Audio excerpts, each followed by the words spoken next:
নারায়ণ বিধির বিধান কৃষ্ণগতর প্রতি জগত ধর্ম জ্ঞানী অধর্ম পালন করেছে দুষ্ট দৈত্য দানব অত্যাচারে হিমালয় পালন করেছে সৃষ্টি দৈত্য করা হে প্রভু হয় প্রভু দুষ্ট দৈত্য অত্যাচার আদি প্রকৃতির মুকুট লালিত পালিত বহু বহু আনন্দ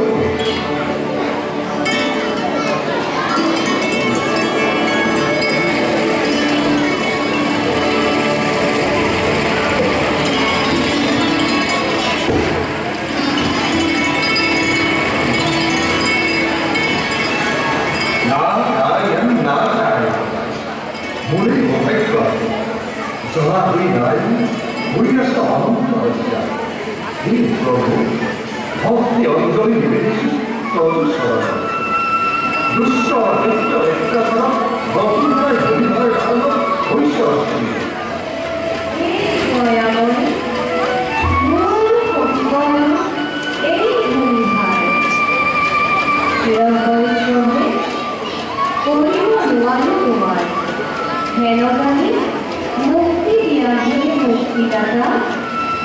নকল নকল যাবতীয় করা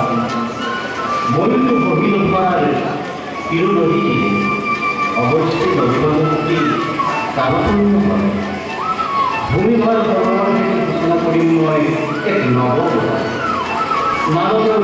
নিবেদিতে এক এইটা যোৱা তুমি কথা কৰি দিছিল মহামায়া জগৎ বৰ্ণে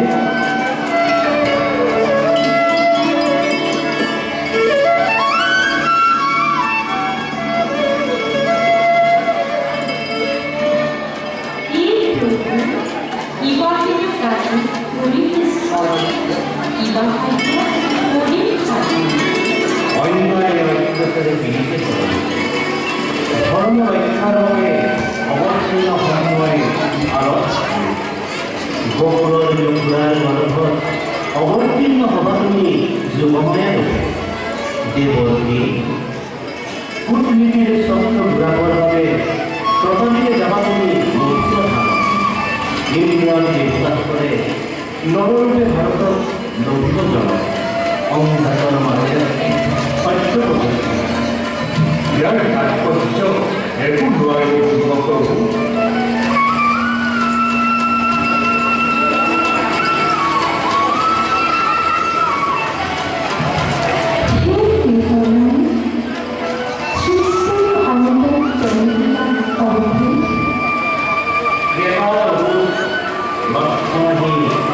অৱতীৰ্ণ হ'ব আত্মীৰূপে দৈৱকী দৈৱকী সেই গুণ মহামায়ে শান্ত রোহিণীর গর্ভ রোহিণীর সন্তানগুলি লক্ষ্যে যাবে দৈবকী অষ্টম সন্তানগুলি লিখে মই মন অবলা বকুলিৰে বলুৱাই ৰাখিব যশোদাৰী ভজন কৰোৱা জ্যোতিময়া আনি দিব দৈবকী দিলে কি যোৱা সকলে ভৰ্তি হোৱা নিজৰ খাইছে